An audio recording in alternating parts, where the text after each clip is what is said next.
The Carolina Panthers have a big decision to make at 8th overall. Should they consider trading back? We'll talk about that right here on Locked On Panthers.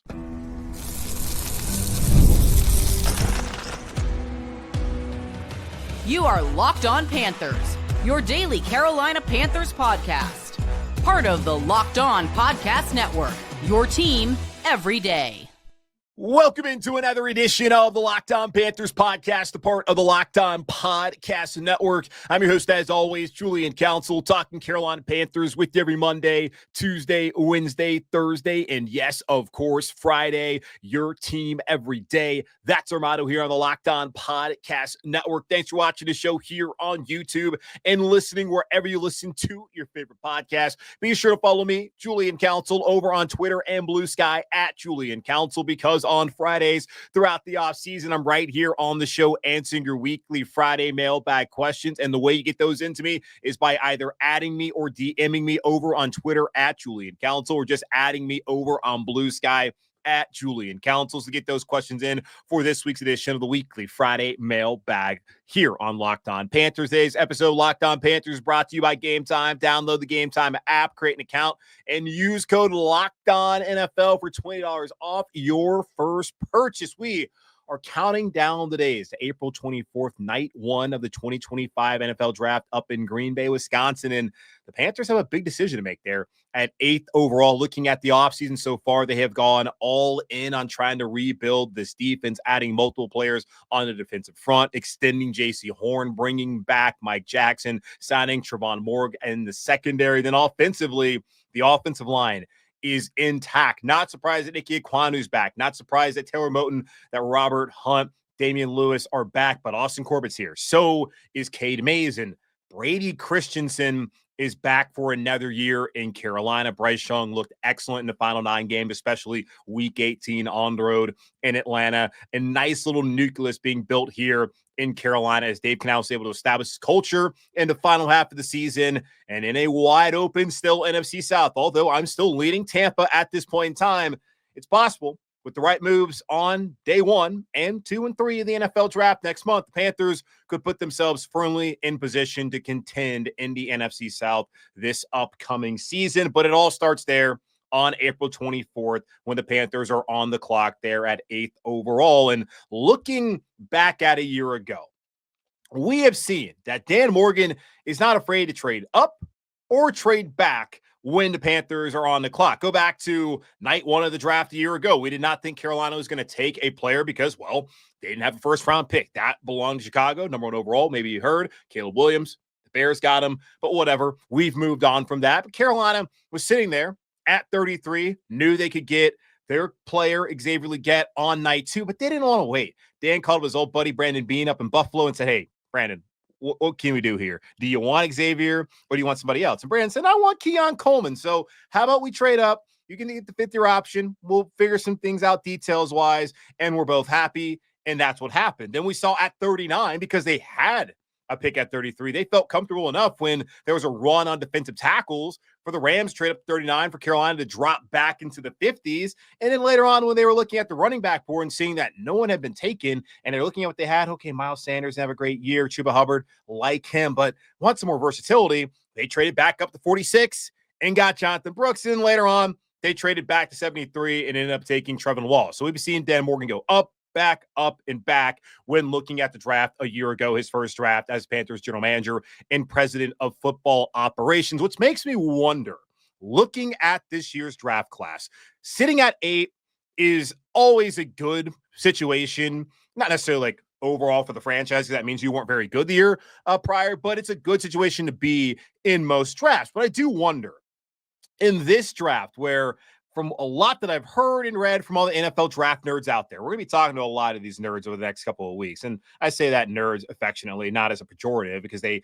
do a great job, work hard, love this kind of stuff, and want people who love the draft to come up here and educate me and educate you on what Carolina potentially should do in a month's time, or really a less than a month's time. But they've talked about this isn't necessarily a draft that has that much high-end talent, that there's maybe 5 or 6 of those players in this draft class. And then there's plenty of good players. Obviously, there's going to be guys, I'm sure, that get taken later on that end up being all pros and maybe down the road Pro Football Hall of Famers. But the way that they're looking at it right now, there's 5 to 6 premium talents that are going to go early in this draft. And then after that, you have to wonder, if you're sitting in the top 10, do you want to stay in the top 10? And I looked at Daniel Jeremiah's latest mock draft 3.0 from a week ago today, and I was wondering, looking at the scenario that he put out there, would it be the best for Carolina in the way he broke things down to trade back from 8 and not take somebody at 8th overall? You look at it, at number 1, he has Tennessee taking Cam Ward. At number 2, has the Browns taking Abdul Carter. The Giants at 3 taking Shedeur Sanders. The Patriots at 4 taking Travis Hunter. The Jags at 5 taking Jalen Walker, which is certainly interesting because that's the one player who I think Carolina absolutely should be trying to get at 8th overall. At 6, the Raiders taking Ashton Jeanty. The Jets at 7 taking Armand Mebus. So after that, he has Carolina taking Mason Graham, defensive tackle, out of Michigan. And you may remember the Panthers already have one of the best defensive tackles in the NFL in Derek Brown coming off of a meniscus injury. They have Ashawn Robinson coming back after being really the de facto best defensive tackle last year, but still I think a solid rotational player. They signed Bobby Brown III to a new contract to come here to Carolina to be that starting nose tackle. They signed Turk Wharton to be a rotational guy, more as a rusher from the inside there for the defensive line. And then you also look at Shai Tuttle coming back. They, to me, look pretty good at defensive tackle as far as needs. And best player available, that's what you want to be able to do when you get to the draft. But is Carolina in a situation right now where best player available means taking Mason Graham at 8 when you have Derek Brown coming back, when you sign Bobby Brown III, when you sign Turk Wharton, Ashawn Robinson's already in tow, Shai Tuttle? Doesn't seem to me that defensive tackle should be what they're looking to do at 8. But again, if they go best player available, hard to argue against that, especially if it's a talent like Mason Graham. But in that scenario, especially with Jalen Walker, they already have Trevon Walker actually down there in Jacksonville. With Jalen Walker off the board, I wonder, would it make more sense based off of needs and where the board would be for Carolina to want to trade back? So there's 2 scenarios that I'm looking at from this mock draft in particular that may make sense for the Panthers. They do find themselves in a position where they're at 8, Walker's off the board, and maybe there's not an edge rusher that they feel like makes a lot of sense for them that early, and they want to trade back into the teens or maybe into the 20s. Scenario number 1, you look at that top 10. Got 2 quarterbacks going off the board. Cam Ward going to the Titans, Shedeur Sanders going to the Giants. Patriots already have their quarterback. Browns, well, they could draft a quarterback, certainly. The Jags have their guy. The Raiders, they got Geno right now. The Jets, they got Justin Fields, but don't necessarily have a quarterback long-term. And Carolina has their guy for this upcoming season, hopefully beyond, and Bryce Young. But after that, New Orleans at 9, they could use a quarterback, even though Derek Carr's coming back for another season. Pittsburgh at 21, they could use a quarterback as we sit here, as they're waiting for Aaron Rodgers. And even with Aaron Rodgers, he's not going to be a long-term option. If they go to Russell Wilson again, he's not going to be, again, a long-term option. Are we sure that in a league that is so desperate for quality quarterback play, not even quality, just average quarterback play, are we sure that only Cam Ward and Shedeur Sanders are going in the top 10? What about Jackson Dart from Ole Miss? I've heard from McShay and a couple other people out there that there's NFL teams that are very intrigued by Jackson Dart. And Daniel Jeremiah clearly is talking to him, as he has Jackson Dart going 21st overall to the Pittsburgh Steelers, which to me kind of feels like Kenny Pickett 2.0. Last time the Steelers really needed a quarterback and wanted to draft one, that was in the 2022 draft class, where there weren't a lot of great quarterbacks. They ended up with Kenny Pickett, and sure, Pickett was great that year at Pitt, but you look at his career overall, wasn't all that impressive. Now, Jackson Dart, I was far more impressed what he did down there, even when he was at USC out in Southern Cal, and what he did down in Oxford under Lane Kiffin.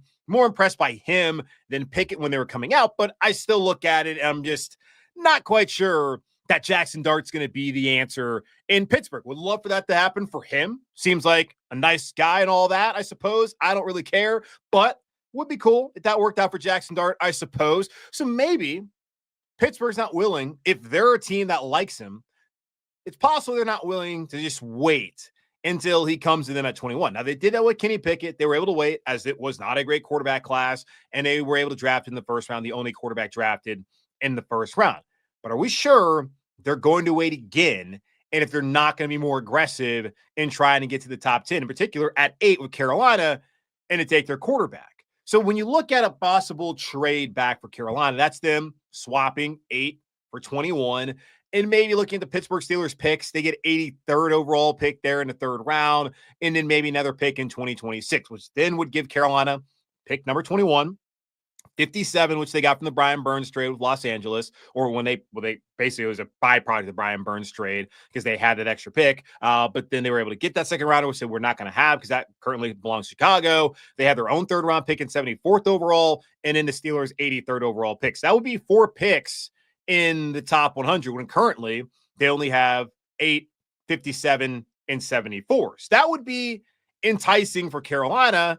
But also got to remember that Pittsburgh lost their 2nd rounder from the DK Metcalf trade, so they would then not have a 2nd or a 3rd rounder. And I'm not sure that Mike Tomlin or Omar Khan want to do that this upcoming draft. There's another scenario that I'm looking at, and I talked about this before. You got to look at who Dan Morgan has relationships with in this league. Look at the Giants, Joe Shane, Brian Burns. That trade gets made because of that. Look at the Bills, Brandon Beane. They trade up to get Xavier Legette because of that relationship. Look at getting Mike Jackson, Dan Snyder or John Snyder. Apologies, John Snyder, Dan Morgan.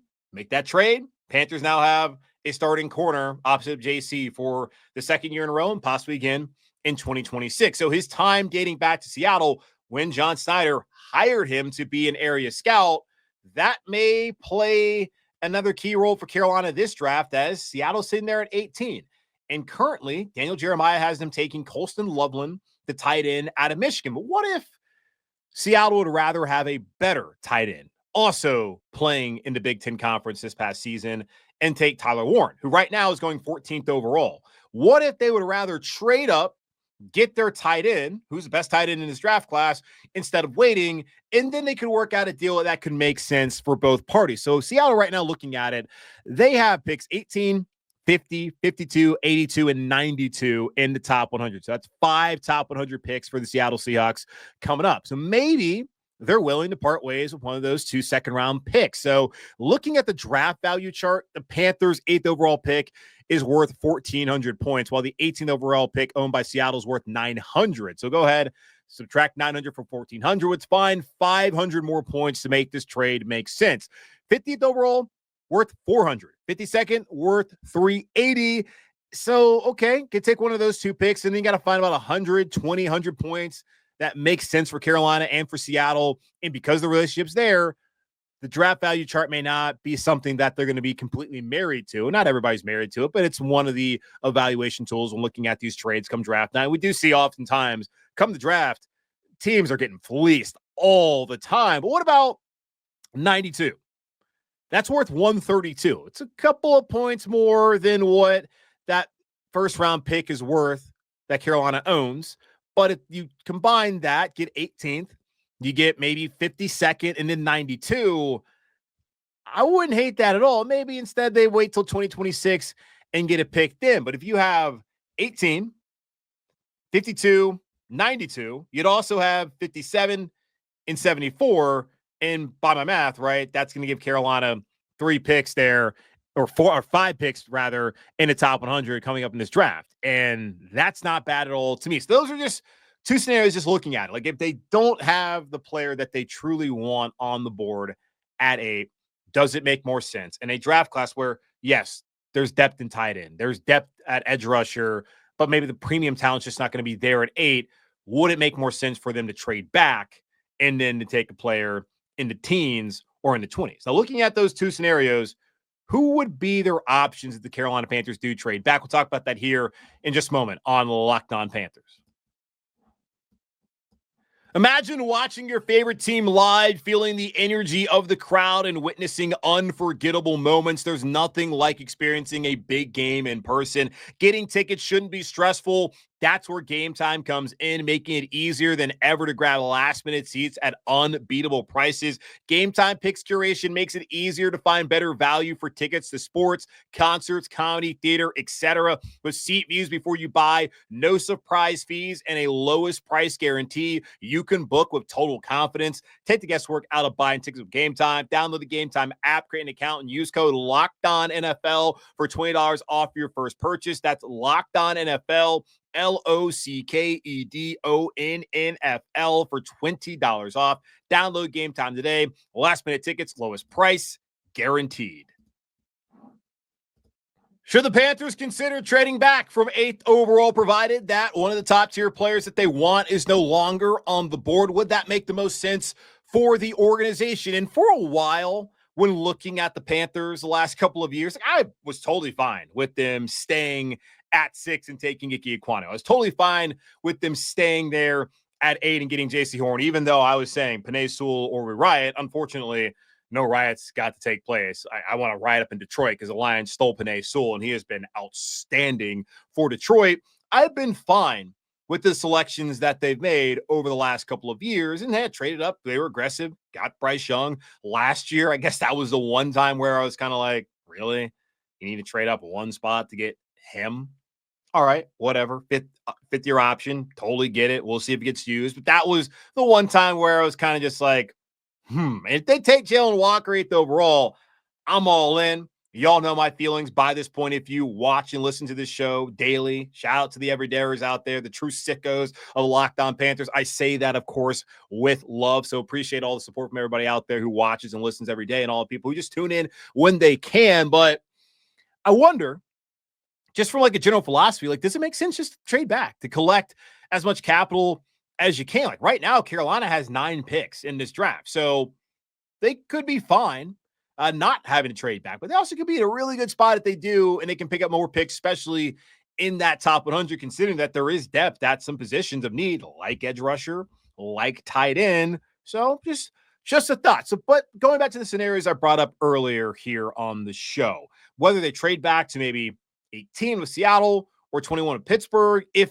that's what worked out, or just trading back in general to the teens and the 20s, who possibly could be available. So we talked a lot about wide receiver. You know my feelings on wide receiver right now. I do like what they have in Thielen, in Leggett, in Coker. I do not love it, though, like Dan Morgan does. And, of course, Dan's going to say he loves it, but I do think he truly believes he's got a solid foundation there with Coker and Leggett moving forward. He's aware that they need more speed and more top-end talent across the board at that position. But they're in a much better spot this year heading into the draft than they were last year, which was not a good situation coming off that 2023 season that we like to forget and flush that away.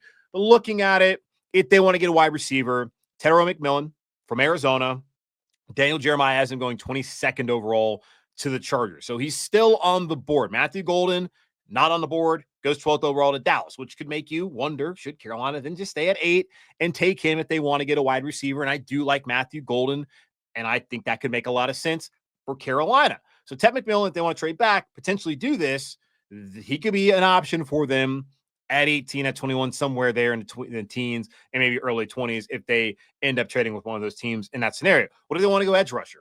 Looking at this, Daniel Jeremiah has Mike Green from Marshall going to Cincinnati at 17, Donovan Ezeraku out of Boston College going 19 to Tampa. And I will tell you this, I did not watch Marshall play very often last year. Weird situation there in Marshall with their head coach, Charles Huff, and the administration fighting on the way to a Sun Belt title, and then him taking a lateral, maybe lesser job at Southern Miss. So they didn't check out a ton of the on-field stuff, paid attention to all the off-field drama, but Mike Green dominated the Sun Belt. Donovan Ezeraku, though, you see the hat, North Carolina, ACC guy at heart. I know, make your jokes at ACC football all you want. It's not going to break. It's not going to hurt my feelings. But Donovan Ezeraku is a guy I've watched for a couple of years. And that man is special. And I just feel like maybe I don't pay enough attention to the draft cycle. When I hear all these other names, I'm just like, where the hell is Donovan Ezeraku in all this? This might be the best edge rusher in the draft class. He's been highly productive. You can say it's in the ACC. Plenty of Clemson guys highly productive going to the NFL, having production still. Like, he's a good-ass player, y'all. So at 19, I would hate to see Tampa get him because he's going to be a problem for a long-ass time in this division if he goes to Tampa, New Orleans, Atlanta, wherever. If he comes here, going to be a problem. That is someone I would love for Carolina to get if they trade back to the teens and he's available. Michael Williams, Daniel Jeremiah has him going to Detroit at 28th overall. That's been a pick that I had seen early on in this draft cycle, more so in January, that Carolina was mocked to get at 8th overall, but it seems more like his teammate Jalen Walker is the consensus at this point in time. And then Shamar Stewart from A&M, he's going in the 30s, 31, and he's somebody who has the body type, doesn't necessarily have the production, and you wonder, in the NFL, a lot of times just looking for those traits. If you can take the traits, coach them up, do you finally see that production at the NFL level? There's certainly questions to ask, and you can question Michael Williams if you want. You can question Jalen Walker, but just watch the tape and see pressures greater than sacks, and those guys have the ability to be difference makers. And I think Shamar Stewart as well could be a difference maker in the NFL if he gets the proper coaching, and of course, if he has a proper buy-in, because things are totally different in the NFL when you have to go get your own trainers, do your own offseason kind of work, and it's not solely on the coaching staff to get you there. So those are options potentially, but I'll tell you, man, Donovan Ezeraku, I would be into it. So there is a possibility that they don't get Jalen Walker, if they don't want him, whatever, if they want to trade back. There's still good enough talent there at edge rusher, especially, which I still feel like is the top need heading into the draft. Miss me with what they have right now at edge. That's what I would love to see. If they want to trade back, go get one of those guys. And my favorite would be Donovan Ezeraku, but Mike Green, Michael Williams, Shamar Stewart, kind of hard to argue against any of those players just based off of their talent level, but strictly out production from a P5 level. Ezeraku's the guy, or I guess P4 now. P5 and P4 because, things changed recently. Ezeraku would be my guy. And then I'd probably be more inclined to take Michael Williams over the other two. So those are some guys that could be options if the Panthers do indeed trade back in the scenario I'm talking about. So is trading back the best scenario? We'll talk about that here in just a moment on Locked On Panthers.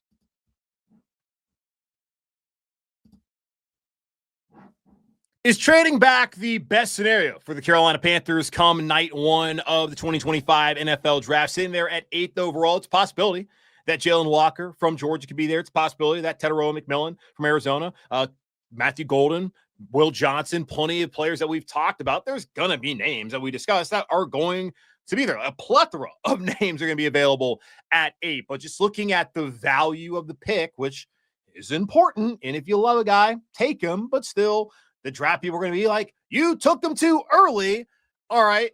I'm sure Carolina feels the same way when looking at things, which would be wise if it's too early to take someone that they love or just really like. Trading back is the best thing to do. Right now, looking at the draft compensation, have 8th overall. They're in the first round, have 57th overall. Thank you to the Rams wanting to get Braden Fisk last year. They're in the second round. They have 74th overall in the third round. So that's 3 picks in the first 2 days. That's standard, but not as much as I would like for Carolina to have. Then they have 111 and 114 in the 4th round. They have 140 and 146 and 163 in the 5th round. Nothing in the 6th round, and then 230 in the 7th round. So that's 9 picks in this year's draft, but again, only 3 in the first 2 days, 3 total in the top 100 picks of this draft. So I would love for Carolina to find a way to get to 4, maybe 5 picks there in that top 100 and be able to find some depth and difference makers. Because you look at things right now with the overall state of the roster, quarterback, you feel good about the depth there because of what Andy Dalton's been able to do when filling in for Bryce, but also, over the decade he spent in the NFL, feel good about the depth. Receiver, I think less so, but you only carry so many receivers as is. But if something happens to Leggett or to Thielen or to Coker, okay, right now David Moore can step up. We saw that last year. They don't have the depth overall at that spot. Offensive line, plenty of depth. That's great to see. Can always look down the road, maybe try to add some more in this draft class, certainly. A tight end, none at all. So there's areas they could add depth to. Defensive line, tackle, they got it. Edge rusher, they got 4 guys. I mean, if you want to count DJ Johnson, but okay, not I think the talent level needs to be upgraded. Corner, no depth at all. Safety, no depth. Linebacker, 3 guys with not a ton of depth at that spot. This is why it would make sense to me if you trade back to be able to get more picks in the top 100, because you're adding not just guys who could come in and potentially start right away, but guys that could be quality depth for you as rookies this upcoming season. And you're only as good as the depth that you have on the roster. We see teams every single year at the top of the NFL have really strong quality depth like Philadelphia, those perfectly constructed rosters. And when you have a guy go down, because we still know JC was healthy last year, of course, not going to win that. Nothing happens to him this year, but more often than not, he's been injured. And it would be nice if they can get another corner potentially there at 57 who could rotate in. But also, if something happened to JC, knock on wood again, or Mike Jackson, knock on wood for him too, they can step up. Like the Panthers still need more depth across the board on the roster. And the best way to get that on the cheap is by drafting them. And eventually, after a couple of years, if they wait in the wings, they can be starters in year 3, year 4, still on cost-controlled salaries. And depending on how they perform, maybe get ahead of things and pay them after that first year or 2 as them being starters once that happens, or you just go draft a replacement. So I look at that as a big reason why you would want to trade back. Getting one player is nice. And if it's a player like Jalen Walker who makes sense from a need perspective at edge and even on inside linebacker, from a leadership perspective, a culture perspective, which everyone talks about his time in Athens, how he was a tone setter there for the Dogs, I get it. Go get that guy. But if there's just not a no-brainer pick at 8 who's going to be a franchise changer, which is what you're hoping to get in the top 10, obviously, if there's somebody out there who's interested in getting up there and they see somebody that they really like and think can be a franchise changer for them that maybe you're not necessarily that high on,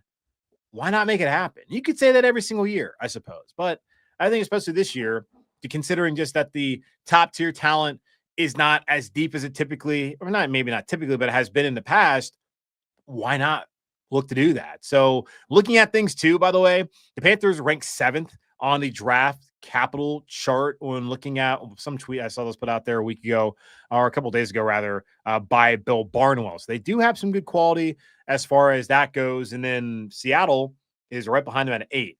So Seattle, Carolina, pretty simpatico when it comes to the head coach, the coaching staff, general manager, front office, all of that. But even as far as what their draft capital is this season, maybe they can swap some picks there, and that could work out if they do want to do a trade back scenario in the first round of the upcoming 2025 NFL draft. So just think about it. I'm sure we'll talk more about it moving forward here as we continue to break down the draft over the next month here on the Locked On Panthers. That's going to wrap up today's episode of Locked On Panthers, brought to you by Locked On. I don't even know why I said brought to you by, but a part of the Locked On Podcast Network, hosted by yours, Julian Council. Again, y'all subscribe or follow the show for free on YouTube or wherever you listen to your favorite podcast. And be sure to follow me, Julian Council, over on Twitter and Blue Sky at Julian Council to get your questions in for this week's edition of the weekly Friday mailbag, either at me or DM me, or just at me over on Blue Sky to get those questions into me right now. In the meantime, be safe, be happy, be whole. As always, keep pounding, and I'll talk to y'all on Thursday.